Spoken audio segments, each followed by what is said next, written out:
Today is January 11 at exactly 10:30 p.m. local time here in Asmara. Welcome to ERi-TV English news broadcast, dear viewers.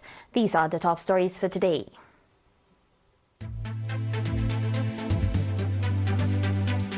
Inauguration of new institutions in Houthi Ginda subzone.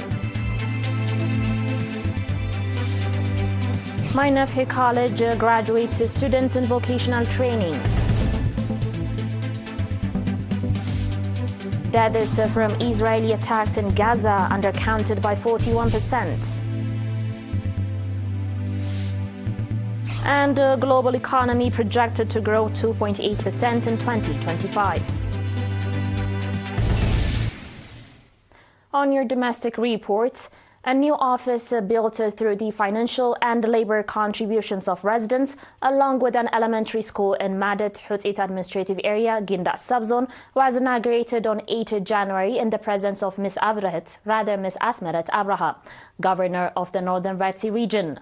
During the inauguration event, Mr. Usman Umar, administrator of the Houthi administrative area, stated that the newly constructed office will enhance service delivery, while the elementary school will play a significant role in addressing the shortage of educational facilities.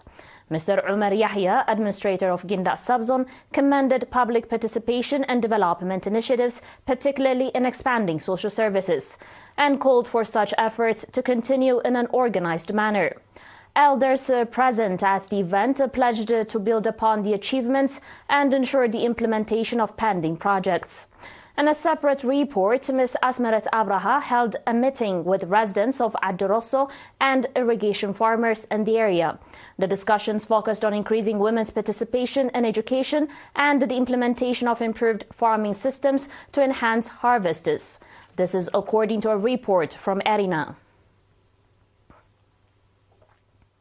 In other news, the National Union of Eritrean Youth and Students branch for Sawa and higher education institutions celebrated the graduation of 183 students from Minafhi College of Science and Vocational Training on 10 January.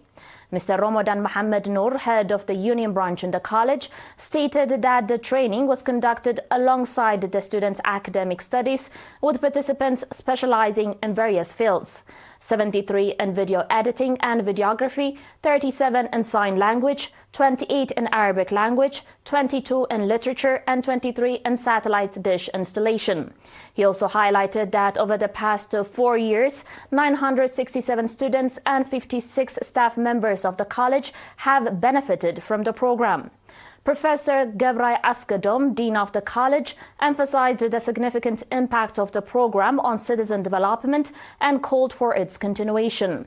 The head of projects for the Union Branch for Sawa and Higher Education, Mr. Meron Abraham, encouraged graduates to share the skills that they have learned with their peers and society, while further enhancing their expertise through practical application.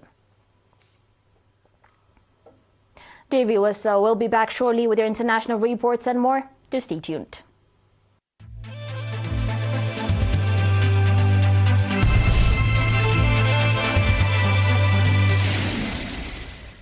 Welcome back.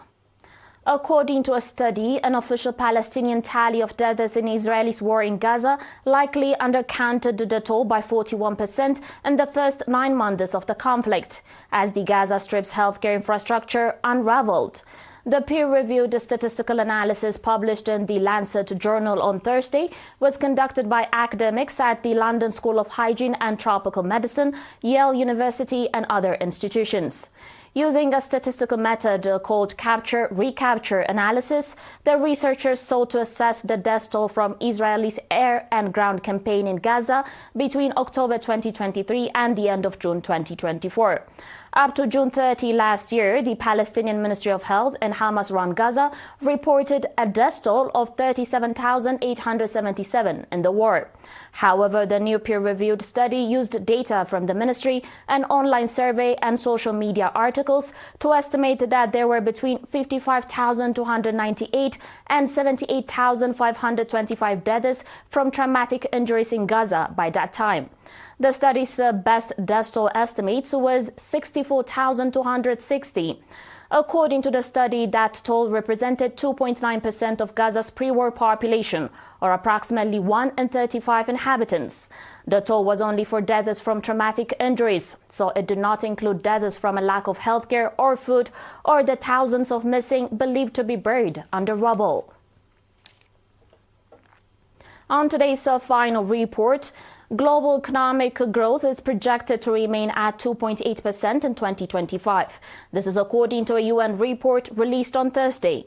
Growth in the United States is projected to moderate from 2.8% in 2024 to 1.9% in 2025, as labor markets soften and consumer spending slows. Europe is expected to recover modestly, with gross domestic product increasing from 0.9% in 2024 to 1.3% in 2025. East Asia is forecast to grow by 4.7% in 2025, driven by China's projected stable growth of 4.8% and supported by robust private consumption across the region. South Asia is expected to remain the fastest growing region, with GDP growth projected at 5.7% in 2025, led by India's 6.6% expansion. Africa is forecasted to grow modestly from 3.4% in 2024 to 3.7% in 2025, thanks to recoveries in major economies including Egypt, Nigeria, and South Africa. Global inflation is expected to decline from 4% in 2024 to 3.4% in 2025, providing some relief to households and businesses.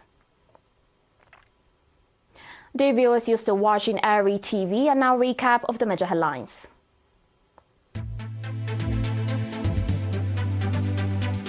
Inauguration of new institutions in Houthi Ginda subzone. Mainafhi College graduates students in vocational training. Deaths from Israeli attacks in Gaza undercounted by 41%. And the global economy projected to grow 2.8% in 2025. Dear viewers, that was it for today. Thanks for watching.